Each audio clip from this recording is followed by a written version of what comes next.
ಎಲ್ಲ ಕಾರ್ಯಕ್ರಮಗಳು ನಡೀತಾ ಇವೆ.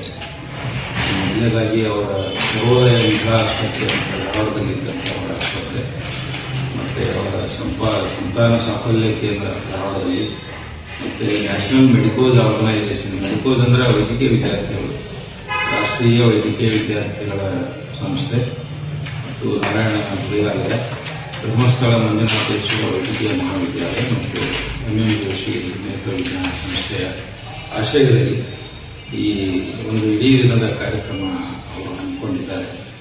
ಸಮಾಜಮುಖಿ ಮತ್ತು ಸರ್ವೋದಯದ ಅಂಗವಾಗಿ ಸರ್ವೋದಯದ ಉದ್ದೇಶಗಳನ್ನು ಇಟ್ಕೊಂಡು ಇವೆಲ್ಲ ಕಾರ್ಯಕ್ರಮಗಳನ್ನು ಅವರು ಇಟ್ಕೊಂಡಿದ್ದಾರೆ. ಅದಕ್ಕೆ ಮುಧೋಳದ ಚಿಂತನಶ್ರೀ ಮತ್ತು ಸಿಂಗಾರವೀರ ಕ್ಲಬ್ ಮುಧೋಳದವರು ಮತ್ತು ಸೇವಾ ಭಾರತಿ ಮುಧೋಳದವರು ಕೈ ಜೋಡಿಸ್ತಾ ಇದ್ದೇವೆ. ನಾವೆಲ್ಲರೂ ಕೂಡಿ ಈ ಕಾರ್ಯಕ್ರಮವನ್ನು ಮಾಡ್ತಾ ಇದ್ದೇವೆ. ಮುಖ್ಯವಾಗಿ ಡಾಕ್ಟರ್ ಗೀತಾ ಉತ್ತರ್ ಅವರೇ ಈ ಕಾರ್ಯಕ್ರಮವನ್ನು ಹಮ್ಮಿಕೊಂಡಿದ್ದಾರೆ. ಇವತ್ತಿನ ದಿವಸ ರಕ್ತ ತಪಾಸಣೆ ಮತ್ತು ಅನೇಕ ವೈದ್ಯಕೀಯ ತಪಾಸಣೆಗಳನ್ನು ವಿವಿಧ ಸ್ಪೆಷಲಿಸ್ಟ್ಗಳು, ವಿವಿಧ ತಜ್ಞರು ಧಾರವಾಡದಿಂದ ಆಗಮಿಸಲಿದ್ದಾರೆ. ಧಾರವಾಡದಿಂದ ಆಗಮಿಸಿ ಅನೇಕ ತಜ್ಞರು ಬಂದು ಅವತ್ತಿನ ದಿವಸ ಬರೀ ರೋಗಗಳ ಚಿಕಿತ್ಸೆ ಅಲ್ಲದೇ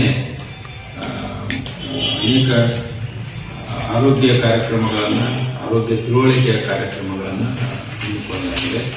ಅದರ ಜೊತೆಗೆ ತಮಗೆಲ್ಲ ಗೊತ್ತಿದ್ದ ಹಾಗೆ ಶ್ರೀಯುತ ಶಂಕರ್ ಉತ್ತೂರ್ ಅವರು ಪುಸ್ತಕ ಪ್ರೀತಿಯುಳ್ಳಂಥರು.